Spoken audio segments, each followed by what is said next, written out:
Good morning, everyone. This is going to be a continuation of our series of Paul's Contradictions of Jesus.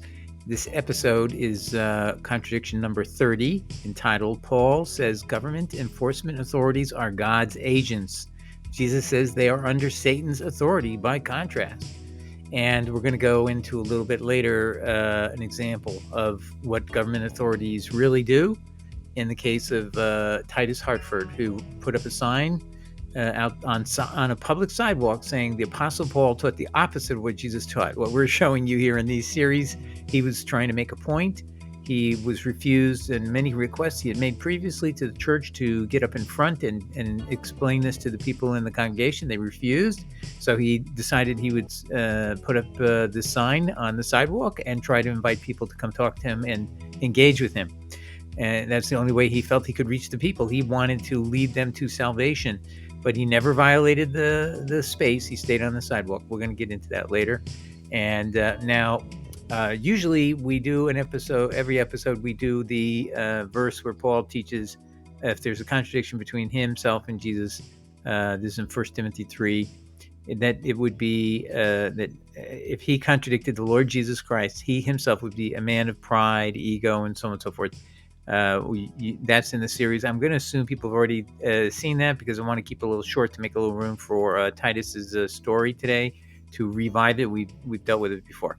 Okay, so we'll now get into the substance of the issue. All right, so the heading, I actually have had several headings of how I wanted to describe this because there's some contours to it that will be shaped as we read the quotations. But anyway, so I kind of came up with the best way of explaining it. Paul says government enforcement authorities are God's agents. Jesus says they are under Satan's domain. And you could also say Jesus says ruling authorities of the world are under Satan, but Paul says the ruling authorities are agents of God. That's another way of looking at it, the conflict. Or you could say Paul says unquestioning obedience to governmental ruling authorities is necessary as they are literally God's agents, while the apostles and Jesus say, no, we don't, we obey God, not men. I mean, there's many ways of seeing this conflict. It's multifaceted, in other words. And I'm just going to show you in one little paragraph, I cited the key verses on each side of the issue, but we're going to look into it in depth in a second. So you have Luke 4, verses 5 to 8. And in fact, Satan is telling you who he is in this. So it's revealed that Satan offers his authority to Jesus to rule the kingdoms of the world. So Jesus doesn't rebut him by saying you don't have that authority. He's acknowledging he does have that authority, but he says you must worship God, not you. Of course. John 18:36, Jesus says, "My kingdom is not of this world." So he's excluding this world as part of his kingdom. That's not it's Satan's kingdom. 19:18 of John, they crucified him, meaning the government authorities, and Pilate, acting on behalf of Satan, was the one who crucified Jesus in the spiritual realm. Okay, in the realm here, you don't see Satan working directly, but that's what Jesus and the Bible is teaching us. Acts 4, verse 26. And the apostles mention the rulers of the world rise up against the anointed one. Anointed one is being the Messiah. So they're in antithesis to Jesus, the Messiah. And then there's Paul in Romans 13, 1 to 5. So that's going to be the key passage we're going to look at. So now I'm going to switch to that, and we're going to move over here to the following. Okay, so the opening question I have under introduction: why does Paul contend the rulers of this world are God's agents in Romans 13, verses 1 to 6, when Jesus says they are under the dominion of Satan? I mean, these are completely antithetical propositions. What possibly can explain it? And I don't have an answer to it, but I can only tell you they're in complete and direct conflict. All right, so let's begin with the first quote here. This is from Psalm 2, verse 2, and many Christians don't know about this, but this is the prophecy of a Messiah. There's only two places Messiah is talked about in all of the original covenant law and prophets. This is one of them, and the other is in Daniel 9, verses 25 and 26. This is the other one, so we should all learn this. And this is where it mentions right there in verse 2, the anointed one, the Messiah. The kings of the earth take their stand, and the rulers gather together against Yahweh and against his anointed Messiah. So who is the enemy of Christ? the governing, ruling authorities, the very same people that Paul's going to say are God's agents. Not once, not twice, not three times, multiple times. We'll see. Now, this is Jesus talking in Matthew 4, verses 8 to 10. Again, the devil takes him up into an exceeding high. Well, this is Matthew, of course, setting the stage. Again, the devil takes him up into an exceedingly high mountain and shows him all the kingdoms of the world and the glory of them, and says unto Jesus, all these things will I give you if you will fall down and worship me. Verse 10. Then says Jesus unto him, get thee hence, Satan, for it is written, thou shalt worship the Lord thy God, and him only shalt you serve. So what does that tell you? Jesus is saying that he acknowledges that's possible, that Satan could give him the kingdoms of the world, but I'm not going to do that, and I'm not going to worship you to get that. So he's definitely not disputing that Satan has control of the world. Now, the world governments. Now, Jesus is going to actually say 3 times who is the prince or ruler of the world, and it's going to be Satan. He says this in John, and we're going to quote each of these. John 12, verse 31, John 14, verse 30, John 16, verse 11, that he's going to call Satan the ruler or prince of this world. So let's take a look at it. Now is the time for judgment on this world. Now the prince of this world will be driven out. John 12, verse 31. Hereafter I will not talk much with you, for the prince of this world comes and has nothing in me. John 14, verse 30. Of judgment, because the prince of this world is judged. John 16, verse 11. So that word prince means a ruling authority. The very thing that Paul is going to say are God's agents, is Jesus saying is from Satan. Now, here's where Jesus says his kingdom is not of this world. So he has nothing in common with Satan. He's not under Satan's rule or in his domain. He says, Jesus answered, my kingdom is not of this world. If my kingdom were of this world, then would my servants fight, that I should not be delivered to the Jews. But now is the kingdom not from hence. John 18, verse 36. Similarly, Apostle John in his own epistle writes, the whole world lies in the evil one, basically Satan. 1 John 5, verse 19. So it's overwhelming evidence, if you will, that the Jesus and the apostles regard the ruling authority of this world, spiritually speaking, is Satan.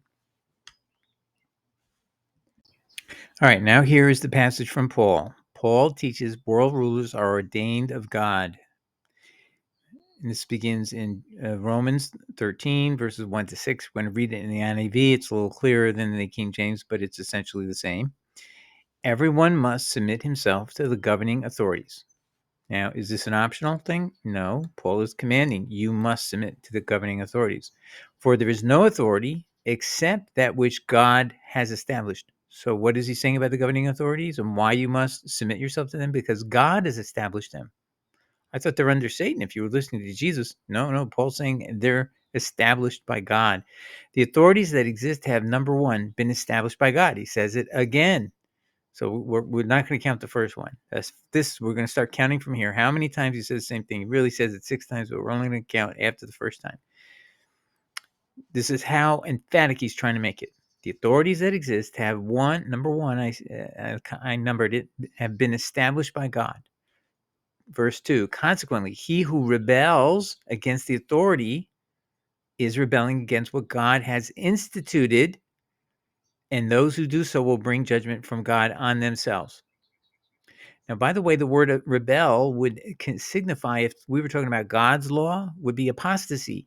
So what's amazing is Paul believes that it's okay, as he does. He basically repeals all the law and the prophets. The Mosaic law was given by angels who are no gods, are weak and beggarly, and why do you want to be subject to their bondage anymore? That's Galatians 2, 3, and 4, and part of 5. So he is completely anti-law. So he is completely about it's okay to rebel from God's law, but what you can't do is even move an inch against anybody who's a governing authority who Jesus says is under Satan.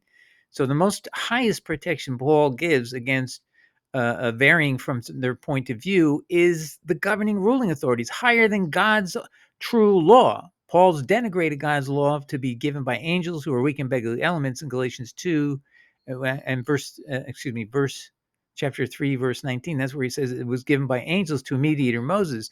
he has totally stripped the law of its authority from God Yahweh, who he doesn't give it any authority at all or any role in making it. He says it was given by angels who are no gods and are weak and beggarly elements, and tells the Galatians they're foolish for trying to obey Sabbath, for that you're going to it's really just being making yourself being in bondage to these weak and beggarly elements being a word in Greek and Hebrew that meant angels. So do you see, it's just like a complete inversion of truth.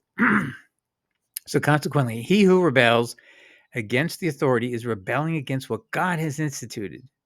The governing authorities, the Neros, the Hitlers, we could go through a whole list. And if you're thinking I'm kidding, the people in charge when he's saying this are the Caligulas and the most ruthless emperors of Rome. He's under the Roman boot at this time, and this is how he speaks. And in his area, Herod is an evil man who killed the little kids when they were 2 years old. Ruthless people. And he himself, his family is there's evidence. Eisenman says, if you look at how Paul greeted various people or said, send greetings to Herodias and things like that. These are people who he is related to that are apparently using Herodian names, meaning his relatives are the Herodian party, which is one of the most ruthless killing machines of the Roman Empire in a particular region of Judea. So you can only say, is this self-serving, or is this objectively what he got this from God somewhere? I've never seen any. You will not find any of this anywhere in the original Bible, that when you are occupied by a foreign country, you're not under God's law anymore. You're under the Roman Empire or some other empire. They are still God's agents, right? I mean, you could the only authority you would say could be possibly something godly would be if you were under God's authority, Yahweh's authority, under the law of Moses. That would be the only authority. That would not be in the category of under Satan's domain, but everything else is under Satan's domain, and he is actually literally identifying a region of the world occupied by Rome and run by ruthless emperors and a ruthless local dictator named Herod. And he is telling you, consequently, he who rebels against that authority is rebelling against what God has instituted. It's extraordinary. And those who do so will bring judgment, and he means from God, on themselves. So he says, God, not only are you doing something wrong, God will judge you harshly for having rebelled against these people. Wow. For rulers hold no terror for those who do right. Well, that is completely false. And how do we know that? We're going to show an example from Titus of Tennessee in a little bit before we end here. But you have the apostles twice being told you have to shut up. You can't preach the gospel anymore. And they basically say each time, in effect, we obey God, we don't obey men. So Paul is completely wrong. And I mean, it's important that he's wrong. And he's going to say it again. And he says they hold no terror for those who do right, but only those who do wrong. Well, in the case of Titus, we're going to see he did no wrong. In the case of the apostles in Acts, they did no wrong. They were preaching the gospel and they were told not to. So it is false, Paul, to ever say that it's as a categorical statement. For rulers hold no terror for those who do right. Yes, they do. They held terror for the apostles. They killed every one of them other than John. That's how much terror was going on with the ruling authorities, Paul. And well, okay, let's continue. Do you want to be free from fear of the one in authority? Question mark. Then do what is right, and he will commend you. Titus did everything right. The apostles did everything right. None of them were commended. I know there was not one Roman ruler who commended uh, I guess it was the 12. Yeah. Well, John doesn't die, but of the 11 who died, I didn't see any commendations for before they were executed. They just were killed by the ruling authorities that Paul says are God's agents. And by the way, in the case of Titus of Tennessee, you're going to see the police officer actually lies and says Titus was not on the sidewalk, but elsewhere. But it's completely being videotaped. So the officer shows up, and Titus, when he shows up and begins his little investigation, Titus never moves in the entire thing. You'll see him the entire time on the sidewalk, because we're going to play that. But if you do wrong, be afraid, for he does not bear the sword for nothing. This is going to be another God's servant thing. He is number fourth time. There was 3 up here. He's God's servant to do you good. said that was false. He is, number 4, God's servant. He's going to say it now for the 4th time. An agent of wrath to bring punishment on the wrongdoer. No, he is sometimes the agent of Satan to bring evil on poor Titus of Tennessee. Therefore, it is necessary to submit to the authorities, not only because of the possible punishment, but also because of conscience.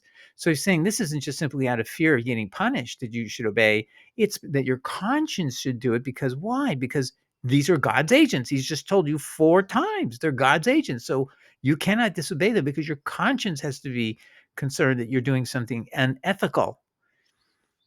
Okay, and but it's false. It's false that we have to obey from conscience to them because they are under the power of Satan. We need to discriminate between when they are saying something that is tolerably God's will, and if it's not in violation of God's will, then yes, we can do it. But if it's in violation of God's will, like killing innocent people, like under Hitler, were the Lutherans obeying the principle of Paul here?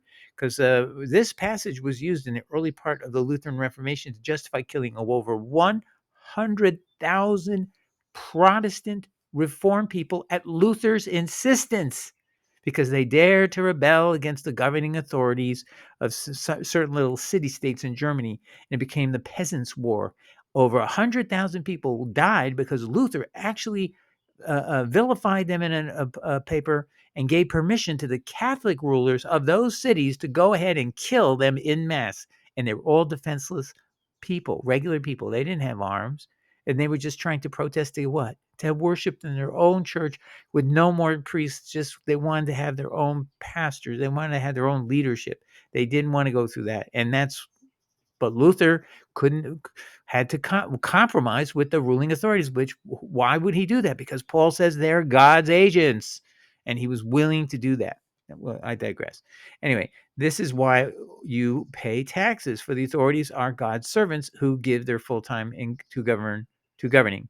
Now, just so you know, Jesus says to pay taxes, but if you pay attention to what he says is so we don't give offense, and he says to the apostles, he says, hey, the sons of the king don't ever have to pay tax, do they? And so the apostles say, of course not.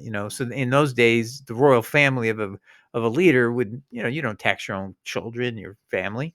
And so it says, well, so even though we are of the family, meaning of the family of God, but we won't. So we're free. We're not really subject to these laws of taxes, but we don't want to give offense, so we'll pay them. And that's when he tells them we will go ahead and pay it, just so we don't cause an offense. So what he's worried about, Jesus is worried about, is causing them to sin and get angry at the apostles and Jesus over something that God will provide the necessary financial means to pay these taxes. All right. So I think that's enough of this. You can see it's a glaring contradiction. Paul is saying what Jesus is saying is agents of Satan. Paul is saying are agents of God. You can't have it. You can't have it any more clearly a complete contradiction. Now, for somewhat entertainment purposes, we've established that we're going to show you an interesting episode we did earlier, little parts of it with involving Titus of Tennessee when he's trying to protest and make his voice heard about Paul teaches contrary to Jesus, and he's trying to get a hearing and trying to get their attention. And watch how the government ruling authorities act here. Are they actually working as God's agents or as Satan's agents? So you decide in your own mind as you watch what's going on, and I'll comment as we go along. All right, so we're going to take a look at this video, and this was the cover of the original episode we did about Titus, Hartford, and the officer you can see is standing over his sign, and it was quite dramatic. His foot is stepped on the Apostle Paul's sign. The Apostle Paul taught the opposite of what Jesus taught. I hope you can see that. George Orwell's words came to my mind when I saw this picture, and it said. He said, if you want a picture of the future, imagine a boot stamping on a human face forever. And there's nothing more appropriate that this example you will see. But we're going to start first with what was the message that Titus was trying to get out. So he got one little part of the video that got captured is where one of the church members comes up and asks him a question to try to find out really his business information. And then Titus turns it around to actually witness to the guy about the issues between Paul and Jesus. And then this guy, the guy from the church, makes an improper characterization of when Jesus says you have to have a righteousness that exceeds the scribes and the Pharisees, which Jesus depicted as very shallow. He said you teach tithing, but you neglect to teach the mercy principle of the law, basically how to have grace. Which is what? By loving God and obeying his commandments. That's in between the first and second commandment. And then you have to teach judgments, and you have to teach pistis, which could be faith or faithfulness. So it was very shallow. They did not, and they also negated God's law. And this guy's going to try to tell Titus, oh no, this is about, Jesus was saying you're going to have to exceed the most righteous of people, and therefore, obviously, you're only left with that's impossible. So you have to go with faith alone. That's the other guy's pushback. But Titus pushes back as well, and then you'll see how it ends up. But the rest of the video then crashes out, and we don't see what happens. So unfortunately, it did not completely video. All right, so here we go. We're going to listen to this clip. You can leave a comment down below for him. The remainder of this video will include a short excerpt from the interaction prior to his arrest. I used to go out witnessing a lot with my best friend, and we would give people our cards with our names and phone numbers. Give me your card, man. I'll take it. Can I have yours? No. Why not? Well, because I'm choosing not to reveal that. I don't know if you're... The way the Lord taught, he taught openly in the synagogues. He didn't do anything in secret. And when he was brought before the Pharisees, before he was crucified, he said, you know what I taught? I taught it openly. I never taught it in secret. I'm not doing anything in secret. This is public. That's secret. You're trying to turn it around. I'm not trying to turn it around. I'm saying if what you're doing is what's right, then you're not ashamed to share it with me, right? Oh, absolutely not. Then share it. Well, the teachings of Jesus are so contrary to the traditions of men that churches are born not out of a love for them, but a necessity to suppress them because they are so powerful, and they overturn the kingdoms of this world. I'm sorry, I interrupted you at the beginning. Can you say it again from the start? The teachings of Jesus are so contrary to the traditions of men that they drew unto themselves many false teachers, one of whom was the Apostle Paul. How do you know he was a false teacher? Because he taught many things opposite the way Jesus taught them. Can you cite some examples? Church authority structure, how to be saved. How is one saved? One's saved by following the teachings of Jesus. Is it works basically? Works, yes.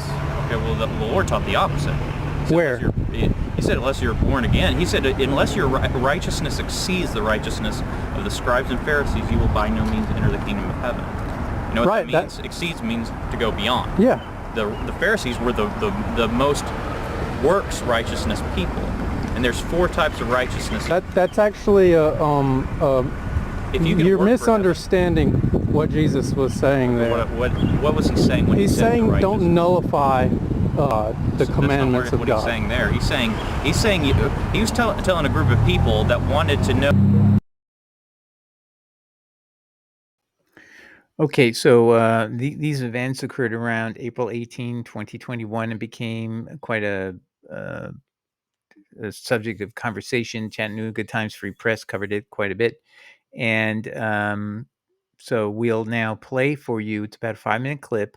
And you'll notice the officer shows up and arrests him and tells him he's trespassing when he's standing on the sidewalk and doesn't listen. And Titus will even say, hey, we're in a cite and release case, state, which means when you've committed criminal trespass, you can only be cited. You cannot be arrested. It's basically a function of the First Amendment. Unless you've done something seriously wrong, you can't be arrested. And yet the officer arrested him, even though Hartford knew the law and cited him the law. So he violated his duty as an officer. He now has to fill out a police report that's false, saying the man had trespassed, and the video will prove the officer lied. This video, which you're seeing, proves the officer is going to have to lie to make this stick, and he did for quite a long period of time. And this man was in jail for quite a significant time, I understand. Okay, so now we're going to switch to the police officer's own cam on his lapel or on his shirt. Come here and talk to me. Hey, how you doing? Name and badge number, please. You got an ID on you? Name and badge number. Elliot, 1099. Where's your ID, bro? That's irrelevant. Have I committed a crime? Yeah, you're trespassing. You're refusing to leave, man. I'm on public property. This is a You're on sidewalk. church property. Let me see your ID. This is a sidewalk. Let me see your ID. Need your ID or you're gonna go to jail. This is a sidewalk. I don't know what you're talking about. Dude, I need your ID. Okay. Maybe You're that gonna give me was- your ID or you're gonna go to jail? I'm not gonna give you my ID. I have no reason to. Put your arm behind your back. I'm on the sidewalk, so I don't see why I'm being arrested. Elliot, you're refusing to give me your ID. You have to identify yourself and all. This is not a stop and ID state. What's your name? I'm not telling Why are you that. so upset at this church, man? I'm not upset at it. So what are you doing out here? I'm trying to make a theological point that I wasn't allowed to make on their property. You gotta do things in order too. Are you one of the staff guys here? Okay.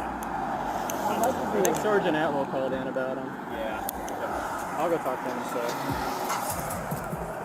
come over here. He giving you lip? We were having a Bible study. You're on a Bible study? I object to that. To what? Unreasonable searches and seizures. Well, I've got a reason to detain you and arrest you right now for trespass, refusing to identify yourself. Well, I was on You were on a church property. They called in about you, man. The part-time officer working I have it on is film. one of our sergeants. Yeah, I got it all on film too. You know what this is? That's a camera too, okay? Get a new job, dude. Okay. You got a job? Maybe. You know, you can go in there and talk to the pastor if you have a theological point you're trying to make. Usually there's a hard, Let's see. there's a It's a very reasonable church. There's a bunch of cool guys there. Hey, I'm just gonna take him for trespassing. I go here, man. That's kind of ridiculous. Like, Yeah, I mean, you know, Pastor Frank and all those guys, they're extremely, you know, they talk to the dude. You know, I mean, so would Chaplain. You know, I can't remember the guy's name because I'm so frustrated with him right now. But Delaney, like, they have no problem talking to him, but maybe he's got some kind of theological thing he wants to discuss. well, he said, I think it was Pastor Frank told me that he came in and then just started trying to basically disrupt stuff and hand out pamphlets that teach the opposite. And you know, a church can't. Of what the church teaches. Yeah, you can't. A church is basically supposed to stamp that out anyway. I mean, because you can't have somebody come in saying, "Hey." The Apostle Paul taught the opposite of what Jesus taught. But I had no problem talking with him out here. No, and I'm the same way. But he's already causing a problem. He's not leaving. He's like, I pulled around and he's like filming people walking in to the service. I'm like, this. And he stopped recording. He stopped recording with As soon as me. he saw me, he turned it off. Or did he turn? I thought he turned it I think back he turned on. it back on because he Yeah. was like realized this was a confrontation kind of thing now. But I mean, I'm just gonna. he didn't really want to explain to me what his doctrine was, what he taught. It's just he just used a lot of vague platitudes, and like it's darkness in there, and you know It's Dartmouth. Yeah, I tried to ask him, you know, how you're saved, and what's, you know, basically you tell me how I can be saved. I don't want women custody. And well, it boiled down to works, is what he told me. Yeah. So what that Hey, means. you know, like, this church of all churches is open to discussion, but the way he's going about it is Well, it's not, a good sign that somebody's out here, really, because he says wherever truth is taught, well, Satan's going to send in his workers to disrupt. So it's a good sign when you're getting people that fight you. So I want you to think about two things about that young man in the red shirt. He's a church member. He just ignores the fact that a police officer's arrested someone in violation of his constitutional rights for no reason. He's not trespassed. He's not done anything illegal, and yet he's being arrested. And then this person in the red shirt pats himself on the back is like, this proves that we're being attacked by Satan. Well, wait a minute. The Jesus said, if you're following Jesus, that this man, this officer, is under the dominion of Satan, right? Because that's what Jesus said. The governing authorities are subject to Satan's control, and Jesus' kingdom is not of this world. So this is what you would expect the authorities under Satan to do, and that's exactly what it was. This is, yeah, I'm not saying the officer is satanic or demonic. Don't get me wrong. I'm saying this is the authority of Satan gave this to happen, not Jesus Christ. So we have this backward idea that, if the authorities take action and get rid of a troublemaker, then that's all good, and just whitewash it and just forget what it really was about. Is it was a violation of the young man's civil rights, and we didn't want to listen to what he had to say. And by the way, that man never really listened. He kept talking over him. He wanted to not really pay any attention to reflect on what he was trying to say. And also he misused scripture. So this is just to show you the ignorance of how people use things. Okay, so I think that's going to be the essence of this lesson today. And we now have a perfect proof that the people who are in authority are acting on Satan's behalf. They're not acting under the authority of God. This was not an action by God at all. Would God sanction false testimony? Right? False testimony of the officer where he was. He has to sign a piece of paper to the judge telling him, I arrested him because I found him on private property, crossing a line. He's just praying no one's ever going to look at his body cam footage, but it did. And this case became a problem for him because he got sued by Titus. Titus got a private lawyer. So anyway, I hope this helps everybody understand there is a war going on, but it's not the war this man in the red shirt thought it was. It's the forces of Satan will use the forces of their power against us, not against them. Notice where the forces of Satan came down. In this case, they sided with this guy in the red shirt. That's where it came down. The dominion of Satan came to the defense of this church to squash the free speech rights of Titus.